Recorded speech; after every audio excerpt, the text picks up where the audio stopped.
मुसलमानों की तारीख में सिया बाब को 33 साल गुजर चुके हैं, यानी कि बाबरी मस्जिद को शहीद किए हुए आज 33 साल हो गए।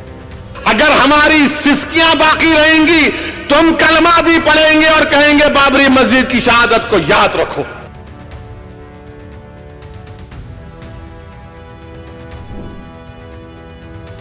अक्सर हम लोग जब भी इस हादसे को मौजूए बहस बनाते हैं तो हम लोग भाजपा और आरएसएस के किरदार को बखूबी बहस करते हैं, मगर इसमें जो सबसे बड़ा सवाल बाबरी ढांचे की गिरावट को लेकर उठा था कि जब 6 दिसंबर 1992 को पूरा मुल्क सांस रोके टीवी की स्क्रीन पर देख रहा था, तब उस वक्त देश के प्रधानमंत्री पीवी नरसिम्हा राव क्या कर रहे थे। इस पूरी घटना में सबसे ज्यादा जिस व्यक्ति की भूमिका पर सवाल उठना चाहिए था, उसके ऊपर ही खामोशी छा गई। कांग्रेस के अंदर उसी वक्त से फिसाना चलने लगा कि राव ने कल्याण सिंह पर अंधा विश्वास करके एक ऐसी गलती की जिसकी कीमत पूरा देश चुका रहा है।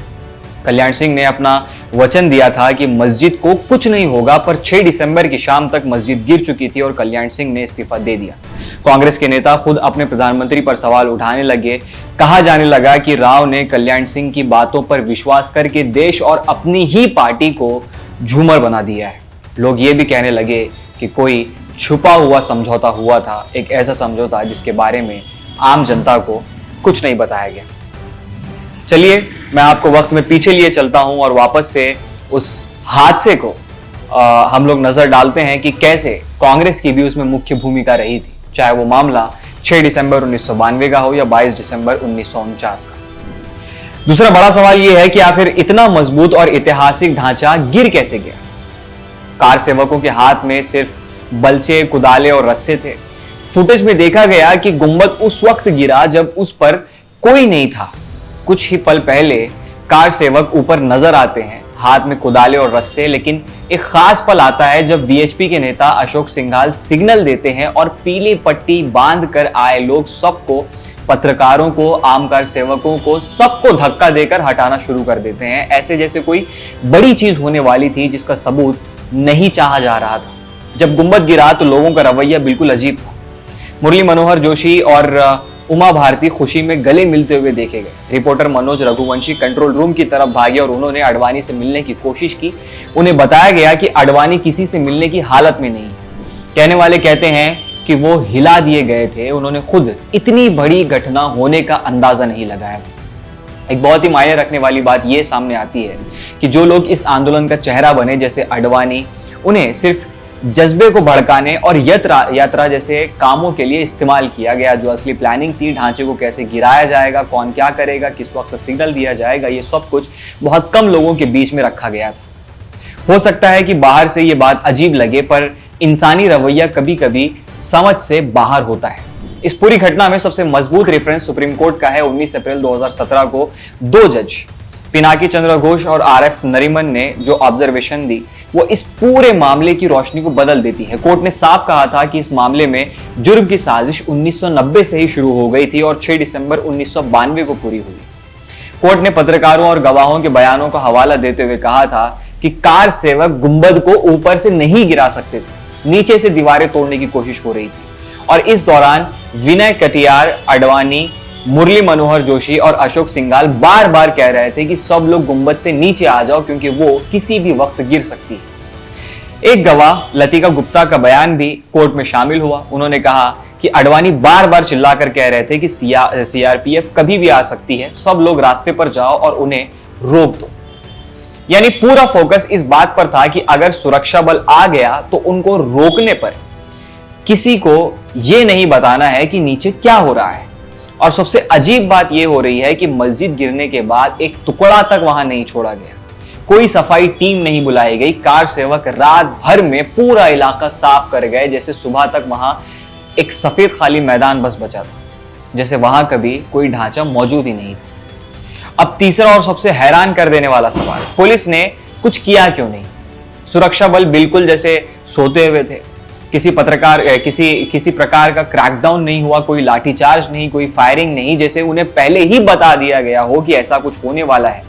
ये पूरा खेल एक ही तार पर चल रहा था, नेता, अधिकारी और पुलिस एक साथ। कार सेवक सिर्फ दिखावा थे। इस पूरी घटना में सबसे ज्यादा जिस व्यक्ति का रोल समझना जरूरी है वो है पीवी नरसिम्हा राव।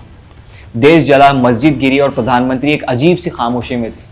कांग्रेस के अंदर भी लोग कह रहे थे कि या तो उन्होंने आंख बंद कर रखी थी या फिर उन्हें सब पता था पर वो चुप रहे।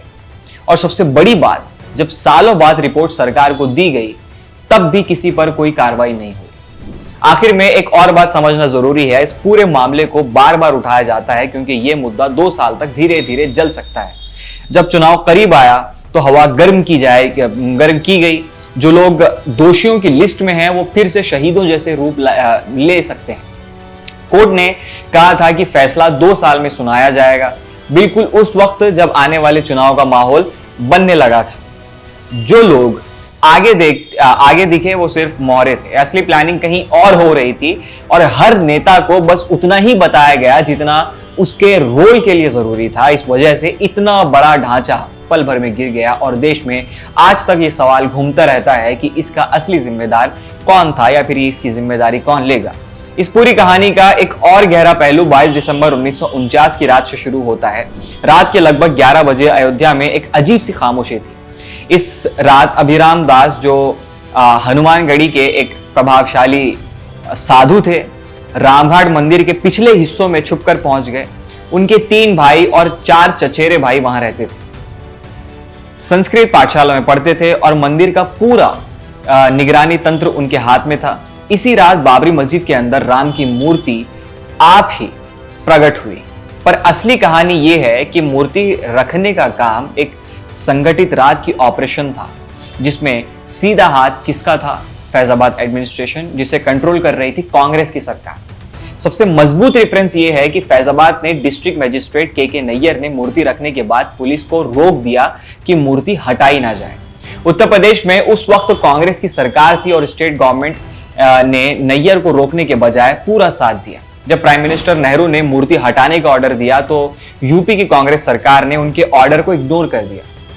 सदर तदाफत में होम मिनिस्ट्री के फाइल्स में नोट है कि लोकल कांग्रेस नेता और सरकारी अधिकारी इस घटना से संतुष्ट थे और पब्लिक सेंटीमेंट का हवा बनाकर मूर्ति को हटाने से मना कर रहे थे। कांग्रेस ने डिस्ट्रिक्ट मजिस्ट्रेट को सस्पेंड करने की जगह बाद में उनको अवार्ड जैसे सम्मान दिए।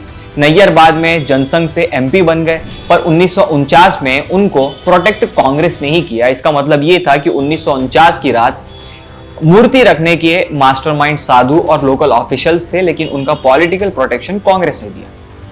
तभी मूर्ति हटाने का फैसला कभी इंप्लीमेंट नहीं हुआ। और सबसे भारी बात कि 1949 की मूर्ति रखने की घटना के बाद पूरी बाबरी मस्जिद को बंद कर दिया गया और सरकार ने स्टेटस क्वो के नाम पर हिंदू पूजा को चुपचाप चलने दिया, जबकि मस्जिद टेक्निकली मुस्लिम्स वक्त थी। यानी कि कांग्रेस ने ही वो पहला कदम उठाया जिससे 1992 तक का पूरा संकट शुरू हुआ। आपको वो जुमला याद दिला दूं जब 2022 के आसपास कमलनाथ ने कहा था कि बीजेपी और आरएसएस राम मंदिर का पूरा क्रेडिट नहीं ले सकती और वो लोग राजीव गांधी के राजीव गांधी की भूमिका थी उसको इग्नोर नहीं कर सकते। कांग्रेस हर बार ये बार बार प्रूफ करने में लगी है कि वो लोग कहीं ना कहीं अपना छुपा हुआ पोशीदा कारकर्दगी हमेशा से अंजाम देते रहे हैं एक सॉफ्ट हिंदुत्व के रूप में। और वो मुसलमान जो अभी भी कांग्रेस को एक सेक्युलर पार्टी के तौर पर कंसीडर करते हैं, उनको इन इवेंट्स की जांच करनी जरूरी है। 33 साल इस चीज को हो गए हैं, मगर कभी भी आप देख सकते हैं कि जो कमीशन भी बना, जिसकी रिपोर्ट भी आई, उसमें भी कांग्रेस का नाम पोशीदा रखा गया। मगर जैसे ही राम मंदिर बीजेपी हुकूमत में उसका फैसला आया तो सुप्रीम कोर्ट के फैसले में भी यही बात थी कि वहां पर कभी मंदिर था ही नहीं, मगर मेजॉरिटेरियन के आस्थाओं को मद्देनजर रखते हुए एक फैसला सुनाया गया। और इसके बाद पूरे विश्व भर में हिंदुस्तान में जमहूरियत का किस तरह से मजाक उड़ा दिया गया, वो सारी चीजें वेल डॉक्यूमेंटेड आपको मिलती चली जाएंगी। मगर इसके बाद भी कांग्रेस ने बीजेपी और आरएसएस को इसमें घेरने के बावजूद अपने आप को उससे अलग रखा और कुछ लीडर्स तो हर बार से उसके लिए क्रेडिट भी मांगते रहे, जैसे दिग्विजय सिंह और कमलनाथ उसका प्राइम एग्जाम्पल है। ओवैसी ने उस वक्त निशाना साधते हुए ये बात भी कही थी कि कमलनाथ अब इनका कांग्रेस का सही चेहरा खुल के सामने आ रहा है और प्रधानमंत्री नरेंद्र मोदी जब राम मंदिर का उद्घाटन करेंगे तब कमलनाथ को भी उन्हें साथ ले जाना चाहिए या फिर कांग्रेस के राहुल गांधी को भी साथ ले जाना चाहिए, कि कांग्रेस की असल ही उसमें भूमिका रही थी। ऐसे कई आपको हिस्टोरिकल फैक्ट्स मिल जाएंगे जो बार बार ये इशारा करते हैं कि असल भूमिका बाबरी मस्जिद का जो विवाद शुरू हुआ वहां से लेकर बाबरी मस्जिद को ढाने तक उसमें कांग्रेस का बहुत बड़ा किरदार रहा है। और आज अगर वहां पर राम मंदिर टेम्पल इनॉग्रेट हुआ है या फिर उसमें ध्वज लहराया जा रहा है तो उसके असल हकदार तो कांग्रेस ही बनती है, क्योंकि उसका पूरा क्रेडिट कांग्रेस को ही जाना चाहिए। आप इस पर क्या सोचते हैं? जो 33 साल गुजरे हैं उसमें एक देश का आम मुसलमान जिसकी इस जमहूरियत में और मुल्क के आइन में उसकी किसी तरह की उम्मीद बरकरार है, किसी तरह का भरोसा अगर बरकरार है, तो वो इन इवेंट्स को कैसे देखता है और कौन से जाविये से देखता है वो जानना बहुत ज़्यादा ज़रूरी है। तो आप बीइंग अ मुस्लिम क्या सोचते हैं? 33 साल बाद आपके जख्म कितने ताज़ा हैं या फिर उन पर मरहम लगाने का किसी ने कुछ काम किया है? तो नीचे कमेंट सेक्शन में अपने विचार ज़रूर रखें। इस वीडियो को ज़्यादा से ज़्यादा शेयर कीजिए ताकि वो लोग इस जानकारी से वाकिफ हो सकें जो असल में समझते हैं कि असल में आरएसएस या भाजपा का ही हाथ था बाबरी मस्जिद के शहीद करने में। मिलते हैं अगले वीडियो में नए मुद्दे पर फिर से बात होगी। तब तक के लिए आप बने रहिए मुस्लिम सियासत के साथ।